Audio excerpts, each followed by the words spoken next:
What if everything you thought you knew about love was wrong? What if the butterflies in your stomach, the racing heart, the obsessive thoughts, were not actually love at all but something far more ancient and powerful? What if Carl Jung, one of history's most brilliant minds, discovered the truth about why we fall in love, and why we stay, and most people have never heard about it? Today I'm going to take you on a journey into the deepest corners of your unconscious mind. We'll explore Jung's revolutionary understanding of love and relationships that explains why you're attracted to certain people, why relationships become difficult, and the two fundamental reasons we love that most people never recognize. If you've ever wondered why you keep falling for the same type of person, if you've ever felt an inexplicable connection to someone you just met, if you've ever had a relationship that started perfectly but slowly transformed into something you barely recognize, then stay with me because the next 20 minutes might completely transform how you understand yourself and every relationship in your life. Before we continue, make sure to subscribe to this channel and hit the notification bell so you never miss our explorations of Jungian psychology and its profound insights into love and relationships. Now, let's begin by shattering the most common misconception about love.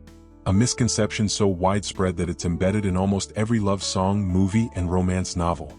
The misconception that love is primarily about feelings. Jung would say that the feelings are just the surface, the conscious tip of an unconscious iceberg. What's happening beneath those feelings is far more fascinating and powerful. This isn't just theory. Understanding Jung's perspective on love will give you practical tools to recognize unhealthy relationship patterns before they start, understand your own attractions on a deeper level, develop more authentic connections with others, transform conflicts into opportunities for growth. Let me ask you this. Have you ever felt an immediate, powerful attraction to someone, almost as if you'd known them your whole life? As if some invisible magnetic force was pulling you together? Jung would tell you this isn't random. This isn't just chemistry. This is the first clue to understanding what love really is.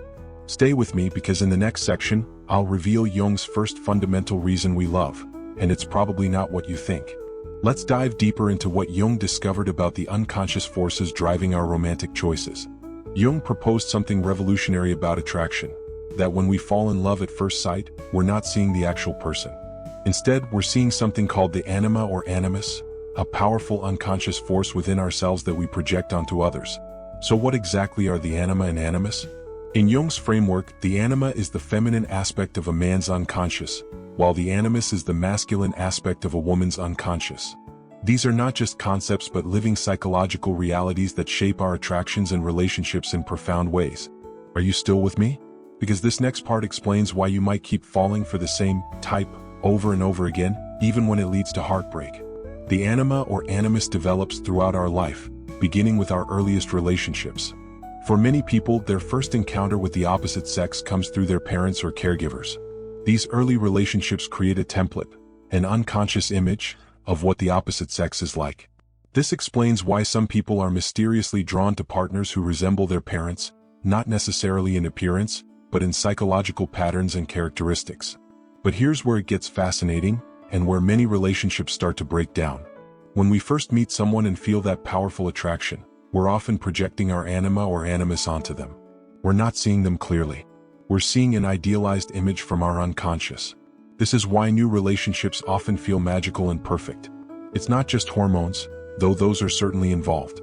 It's that we're experiencing a profound reconnection with a vital part of ourselves that has been dormant in our unconscious. Think about your own experiences. Have you ever been completely captivated by someone, only to discover months later that they weren't at all who you thought they were? That's the anima or animus projection slowly fading as you begin to see the real person beneath it. This isn't necessarily bad news.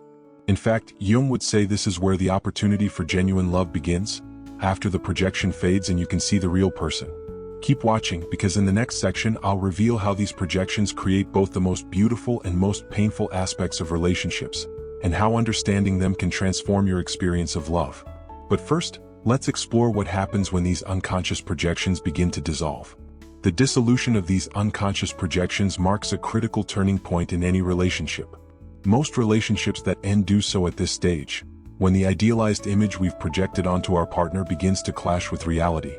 Speak more intensely. This is the moment when many people think, I've fallen out of love, or they've changed. But Jung would offer a different perspective. Neither of you has changed fundamentally. What's changed is that you're beginning to see each other more clearly, without the veil of projection. If you're finding this helpful so far, give this video a like and share it with someone who might benefit from understanding these deeper dynamics of love and attraction. This disillusionment phase can be painful, even devastating. The person who once seemed perfect, who seemed to complete you in some essential way, now appears ordinary, flawed, perhaps even irritating. This isn't because they've changed, but because your perception has changed. Many people spend their lives moving from relationship to relationship, chasing that initial euphoria of projection and leaving when it inevitably fades. They never stay long enough to discover what lies beyond, the possibility of a deeper, more authentic love that isn't based on unconscious projections but on genuine connection. But what if you could short-circuit this painful cycle? What if understanding these Jungian dynamics could help you navigate relationships more consciously? The key lies in recognizing that the qualities that powerfully attract you to someone often reveal aspects of yourself that you've neglected or repressed. If you're powerfully drawn to someone's creativity, it might be because you've neglected your own creative impulses. If you're attracted to someone's strength, it might reflect a disowned part of your own strength. In other words, falling in love is often about becoming whole. It's about reconnecting with lost or rejected aspects of yourself through another person. This leads us to Jung's first fundamental reason for love, the quest for wholeness. According to Jung, we love because we're unconsciously seeking psychological completion, integration of our conscious and unconscious selves. The people we're attracted to carry qualities that we've repressed or haven't developed in ourselves. Love, in this view, isn't just about finding a partner, it's about finding yourself. But stay with me because this is just the first of Jung's two fundamental reasons for love. The second is even more profound, and I'll reveal it after we explore how these projections play out in real relationships. Let's continue. Now that we understand how the anima and animus operate in attraction, let's explore another crucial Jungian concept that impacts relationships: the shadow. The shadow contains all the parts of ourselves that we've repressed, denied, or rejected. These aren't necessarily negative qualities, they can be positive aspects that didn't fit our self-image or weren't valued by our family or culture. Here's where relationships get truly challenging, and where they offer the greatest potential for growth. Are you ready? Because this explains why relationships that start with intense attraction often evolve into intense conflict. When we fall in love, we're not just projecting our anima or animus onto our partner. We're also unconsciously seeking someone who can carry our shadow, someone who can embody and express the repressed parts of ourselves. At first, this dynamic is usually invisible. We don't recognize that we're drawn to certain qualities in our partner because they represent disowned aspects of ourselves. But as the relationship deepens, something fascinating happens. Our partner begins to trigger our shadow material.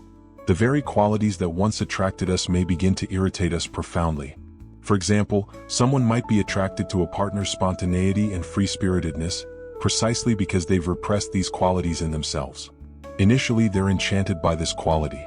But later, they might find themselves criticizing their partner for being irresponsible or immature. What's really happening here? They're encountering their own shadow, their own repressed spontaneity, through their partner. And instead of recognizing this as an opportunity for growth, they project the discomfort outward, blaming their partner for qualities they can't accept in themselves. This is why the same qualities that attract us to someone can later become the source of significant conflict.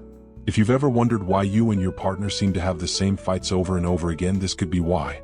Each conflict is an opportunity to recognize and integrate shadow material. Each irritation contains a message about aspects of yourself that need attention and integration. This is the transformative potential of relationships that Jung recognized. They can be vehicles for individuation, the process of becoming more fully yourself by integrating unconscious material into consciousness. Keep watching, because in the next section, I'll show you how to recognize your own projections and shadow material in relationships, and how this awareness can transform conflicts into opportunities for profound growth. But first, let's explore how these dynamics play out in the stages of a typical relationship. Jung's understanding of love suggests that relationships naturally evolve through several distinct stages, each with its own challenges and opportunities. If you're finding value in these insights, take a moment now to subscribe to this channel. We explore these Jungian perspectives every week, offering practical wisdom for navigating life's most meaningful relationships. The first stage is projection and idealization, that magical period when we're seeing our anima or animus in another person. This is what we typically call falling in love. It's intoxicating precisely because we're reconnecting with lost parts of ourselves. The second stage is disillusionment and conflict, when projections begin to dissolve and we start encountering our partner's actual personality, along with our own shadow material. This is where many relationships end, but it's actually the threshold to deeper love. The third stage is what I call conscious love, when we begin to see our partner clearly, without the distortion of projection, and choose to love them anyway. This stage requires significant psychological work and self-awareness. And finally, there's the stage of individuation through relationship, where both partners support each other's growth and development, recognizing that the relationship itself is a vehicle for becoming more fully themselves. Let me ask you, which stage are you in with your current relationship? Or if you're single, which stage did your past relationships reach before ending? Understanding these stages can be immensely liberating because it normalizes the challenges that every relationship faces. The disillusionment and conflict stage isn't a sign that something is wrong. It's a natural and necessary part of the journey toward more authentic love. But here's the crucial insight. Moving through these stages requires consciousness. Without awareness of these dynamics, we're likely to remain trapped in unconscious patterns, repeating the same relationship difficulties over and over with different partners. This brings us to Jung's second fundamental reason for love, which goes even deeper than the quest for wholeness. Jung proposed that beyond personal psychology, we're also influenced by the collective unconscious, a layer of the psyche containing universal human experiences accumulated over millennia. Within this collective unconscious are archetypes, primordial images and patterns that shape our experience in powerful ways. Among the most potent of these archetypes is the self, the archetype of wholeness and integration. Jung's second fundamental reason for love is that it serves as a path to the self. In other words, love relationships aren't just about personal completion or happiness. At their deepest level, they're about evolution of consciousness, both individually and collectively. Stay with me because in the next section I'll explain how understanding this deeper purpose of love can transform how you approach relationships entirely. Let's continue our exploration. The connection between love and the self archetype reveals why romantic relationships can feel so profoundly meaningful, even sacred. When we truly love another person, we're not just relating to them as an individual. We're also connecting to something transpersonal, something that transcends both of us. This explains why authentic love often involves experiences that seem to go beyond ordinary reality, feelings of timelessness, profound recognition, or a sense that the relationship was somehow meant to be. These experiences aren't just poetic metaphors. They're encounters with archetypal reality, with patterns of meaning that connect us to the collective human experience across time and cultures. If you're still with me, I want you to reflect on this. Have you ever experienced moments in love that seem to transcend ordinary reality? Moments of profound connection that words can't fully capture? These moments are glimpses of what Jung called the self, the organizing center of the psyche that encompasses both conscious and unconscious aspects. The self is not the ego, our conscious identity, but something much vaster. It's the archetype of wholeness and integration, and it expresses itself through symbols of completeness. The circle, the mandala, the divine child, the treasure, and yes, union with the beloved. This is why love poetry across cultures and throughout history contains such similar imagery. It's drawing on the same archetypal experiences that transcend cultural differences. But here's where Jung's perspective becomes truly revolutionary. He suggested that the powerful attraction we feel in love is not just about the other person. It's the self calling to us, using the relationship as a vehicle for our growth and integration. In other words, the ultimate purpose of love isn't just happiness or companionship, though these are important. Its deepest purpose is to guide us toward becoming more fully ourselves, toward individuation. This doesn't mean that relationships are merely utilitarian tools for self-development. Quite the opposite. It means that authentic love relationships are sacred containers for one of life's most profound mysteries, the evolution of consciousness. Keep watching because next I'll explain how this perspective transforms how we understand relationship difficulties and challenges. When we recognize that love serves this deeper purpose, we can approach relationship difficulties differently. Rather than seeing conflicts as problems to be solved or avoided, we can recognize them as invitations to greater consciousness. Every irritation with your partner contains a message. Every conflict points toward an opportunity for growth. Every disappointment reveals an unconscious expectation or projection. This doesn't mean staying in unhealthy or abusive relationships. Remember that authentic love supports individuation. It doesn't obstruct it. But it does mean approaching relationship challenges with curiosity rather than just reactivity. If you're finding these insights valuable, please like this video and share it with others who might benefit from this deeper understanding of love and relationships. Let's now explore how to apply these Jungian insights practically in your relationships. How can we use these Jungian insights practically to transform our relationships? Let me share some specific approaches that can help you apply this wisdom in your daily life. First, learn to recognize projections. When you find yourself powerfully attracted to someone, pause and ask, what qualities in this person am I drawn to, and do these represent something in myself that I've neglected or repressed? Similarly, when you find yourself intensely irritated by your partner, ask, is this quality triggering something in my own shadow? What might this reaction be teaching me about myself? This doesn't mean that your attractions or irritations aren't valid, but it does mean that they contain valuable information about your own psyche. Here's a practical exercise you can try. Make a list of the 5 qualities that most attract you to your partner or to potential partners. Then ask yourself honestly, how well do I express these qualities in my own life? You might be surprised to discover that the qualities you most admire in others are precisely the qualities you've neglected or undervalued in yourself. Second, approach conflicts as opportunities for growth. When tensions arise in your relationship, as they inevitably will, try to shift from blaming your partner to curious self-reflection. Ask yourself, what might this conflict be revealing about my own unconscious material? This doesn't mean taking responsibility for problems you didn't create, but it does mean recognizing that your reactions contain valuable information about your own psyche. Third, distinguish between projection and reality. One of the most valuable skills in relationships is the ability to see your partner clearly, to distinguish between who they actually are and who you're imagining them to be. This requires ongoing self-awareness and the willingness to continually update your mental image of your partner as you learn more about them. Are you still with me? Because this next point is crucial for transforming how you experience love. Fourth, recognize that love is a path of consciousness. When you understand that love's deepest purpose is to guide you toward wholeness, you can approach relationships with greater patience, curiosity, and compassion, both for yourself and your partner.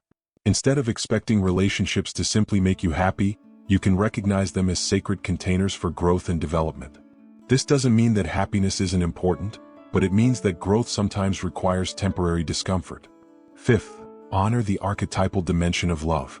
Remember that authentic love connects you not just to another person, but to something transpersonal, to the collective human experience across time and cultures.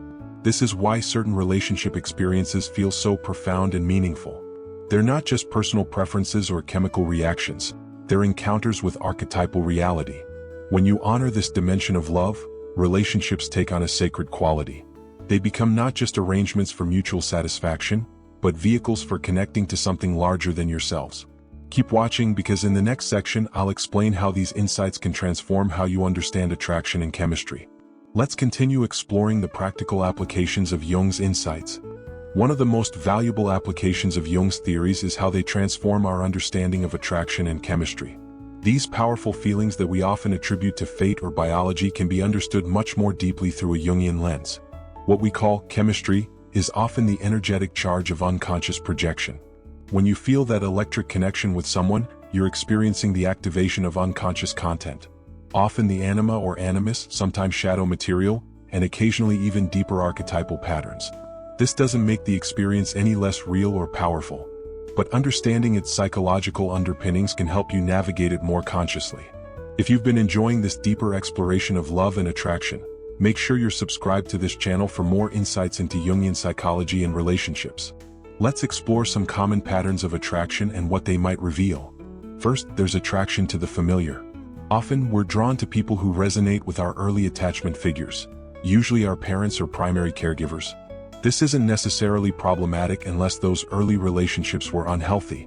If you find yourself repeatedly attracted to partners who treat you similarly to how you were treated in childhood, especially if that treatment was problematic, this pattern deserves your attention. Second, there's attraction to the complementary. We're often drawn to people who express qualities that we've repressed in ourselves. The quiet person is attracted to the expressive one. The responsible planner is drawn to the spontaneous free spirit. These attractions can be immensely valuable because they bring us into contact with our own unlived potential.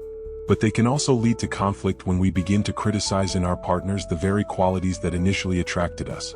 Third, there's attraction to the numinous, to qualities that connect us to something transpersonal or spiritual. Sometimes we're drawn to people who embody qualities like wisdom, creativity, or compassion in ways that feel almost magical or divine.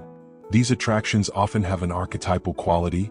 They feel significant in a way that transcends ordinary experience. Jung would say they're related to the self archetype and can be profoundly transformative. Understanding these patterns doesn't diminish the mystery of attraction, it deepens it. When you recognize that your attractions contain messages about your own psychological development, you can approach them with greater consciousness and discernment. This brings us to another crucial insight: the distinction between infatuation and love. Infatuation is largely unconscious. It's driven by projection and often has a compulsive quality, a feeling that you can't help being drawn to someone, even when the relationship might be unhealthy or inappropriate. Love, in contrast, includes consciousness. It sees the other person clearly, with their strengths and limitations, and chooses them anyway. It's not just a feeling but an ongoing commitment to supporting each other's individuation. This doesn't mean that mature love lacks passion or intensity. Often the opposite is true. When you love someone with full consciousness, seeing them clearly rather than through the lens of projection, the connection can be even more powerful because it's anchored in reality rather than fantasy. Stay with me because in the next section, I'll explain how Jung's understanding of love can transform how you approach relationship difficulties and challenges. Let's continue our exploration. One of Jung's most profound contributions was his understanding that relationship difficulties aren't just problems to be solved, they're opportunities for growth and transformation. When conflict arises in a relationship, our instinct is often to blame our partner or to blame ourselves. But Jung would encourage a different approach, to view the conflict as a message from the unconscious, an invitation to greater awareness. This perspective completely transforms how we experience relationship challenges. Are you ready to see your relationship difficulties in a new light? Let's explore some common relationship challenges and how Jungian psychology helps us understand and transform them. First, there's the challenge of disillusionment, that painful period when our projections begin to dissolve and we see our partner more clearly, with all their human limitations. This phase is inevitable in any long-term relationship. The question isn't whether it will happen, but how we'll respond when it does. Many people interpret disillusionment as a sign that they've chosen the wrong partner or that the relationship has failed. But Jung would see it differently, as a necessary step toward more conscious love. When you understand this phase as part of the natural evolution of love, you can navigate it with greater patience and perspective. Second, there's the challenge of projection, our tendency to see in our partners qualities that actually originate in our own unconscious. These projections create a double distortion. We don't see our partners clearly and we don't recognize important aspects of ourselves. The path forward isn't to eliminate projections entirely, that's probably impossible, but to become increasingly aware of them. With awareness, projections lose their automatic power over us. A practical approach is to notice when your emotional reactions to your partner seem disproportionate to the situation. These outsized reactions often indicate that projection is occurring. Third, there's the challenge of the shadow, encountering in relationships the parts of ourselves that we've repressed or denied. Our partners often trigger our shadow material precisely because they embody qualities that we've rejected in ourselves. This is why intimate relationships can sometimes feel threatening to our self-image. They bring us face to face with aspects of ourselves that we've tried to keep hidden. If you're finding these insights valuable, please like this video and share it with others who might benefit. And don't forget to subscribe for more explorations of Jungian psychology and relationships. The growth opportunity here is enormous. Each irritation with your partner contains a message about aspects of yourself that need attention and integration. Each conflict points toward disowned parts of your psyche that are seeking expression. Fourth, there's the challenge of individuation, becoming more fully yourself while supporting your partner and becoming more fully themselves. Jung believed that healthy relationships support individuation rather than obstructing it. But this requires a delicate balance between connection and autonomy, between togetherness and separateness. Many relationship difficulties arise from imbalances in this dynamic. Either too much fusion, where partners lose their individual identities in the relationship, or too much distance, where genuine intimacy becomes impossible. The key is recognizing that authentic love doesn't require sacrificing yourself. Quite the opposite. It calls you toward becoming more fully yourself, while supporting your partner in their own journey of becoming. Keep watching because in our final section, I'll share how these Jungian insights culminate in a transformative understanding of love's deepest purpose. Let's continue to our final exploration. We've journeyed deep into Jung's understanding of love and relationships, exploring how unconscious projections, the anima and animus, the shadow and the self all shape our experiences of love. Now let's bring these insights together to understand love's deepest purpose according to Jung. Remember the two fundamental reasons for love that we've explored. First, love serves the quest for wholeness, bringing us into contact with disowned or undeveloped aspects of ourselves through attraction to others. Second, love serves as a path to the self, connecting us to something transpersonal that transcends our individual identities. These two purposes, personal wholeness and transpersonal connection, represent the essence of Jung's revolutionary understanding of love. Are you beginning to see how this perspective transforms our entire approach to relationships? When we recognize these deeper purposes, we can approach love not just as a source of personal happiness, though it certainly can be that, but as a sacred journey of becoming. This doesn't mean that relationships should be difficult or painful, but it does mean that the challenges they present aren't failures or obstacles. They're invitations to greater consciousness and authenticity. Love, in this view, isn't just something that happens to us.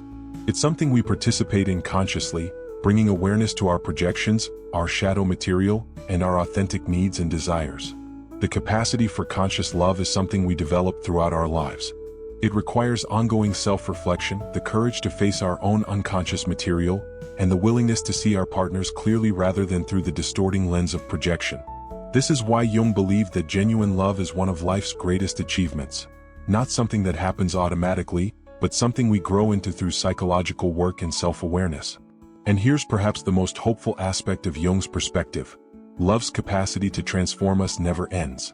No matter your age or relationship status, the journey toward more conscious love continues throughout life.